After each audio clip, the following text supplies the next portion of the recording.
Good evening, Moonscouts. I'm your troop leader, Bunnie, and welcome to Campfire Tales. Come sit close to the fire and listen to what I have in store for you tonight. The Old Briar Patch by W.E. Jenkins. Behind those apartments, not far from the woods, there once was a place where a briar patch stood. Long since forgotten, as well it should. I'll never forget how it scarred my childhood. Few still remember, even fewer still care about those old briars that once grew back there. But still I remember, I'll never forget, the first time I ever felt fear and regret. I was in the back lot gathering sticks. I was a small child, no older than 6. I had always been told not to go near the woods.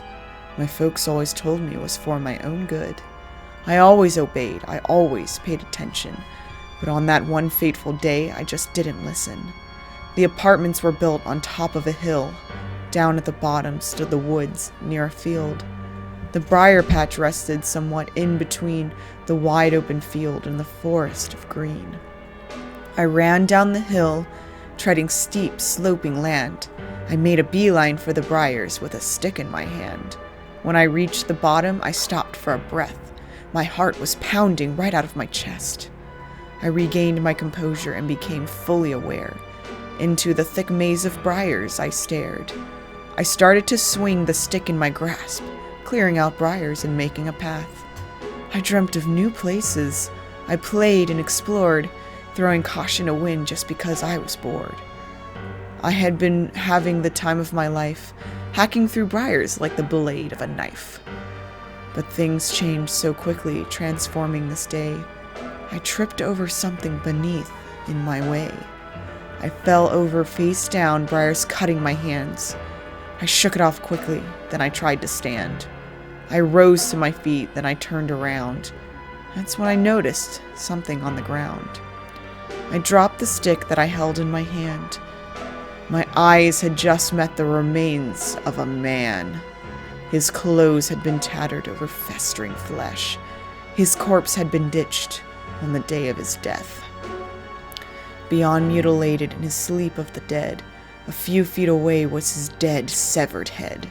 The stench hit me quickly. My heart starts to pound as I'm looking down at the corpse on the ground. The flies swarmed around him, maggots on his flesh. His torso ripped open. My first glimpse at death. With the smell of the rotting macabre in my throat, I knelt down and noticed a handwritten note. It was stuffed in his pocket and compressed from the bloat. I covered my nose and I reached at his coat.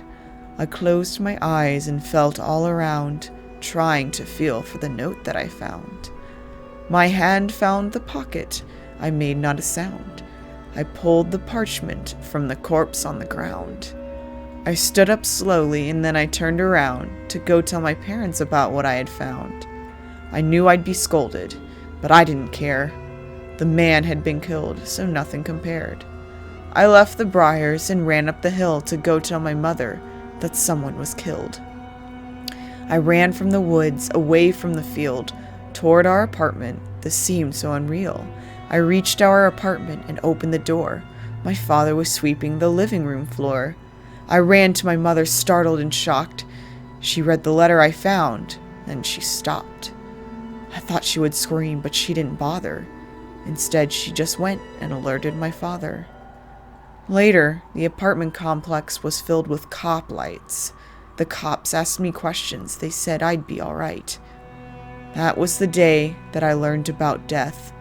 The day that I learned we all face final rest. I never tried again to make my way back to that place near the woods, the Old Briar Patch. Thank you so much for joining me tonight, Moonscouts. I hope that you enjoyed tonight's video. If you did, hit that like button and don't forget to subscribe to Camp Brightmoon. And don't forget to hit the little bell button so you don't miss any new videos. You can also follow me on Facebook, Instagram, and Twitter. All of those links will be in the description below. And we have a Camp Brightmoon Patreon page. So thank you so much again, and I hope to see you next time. Bye!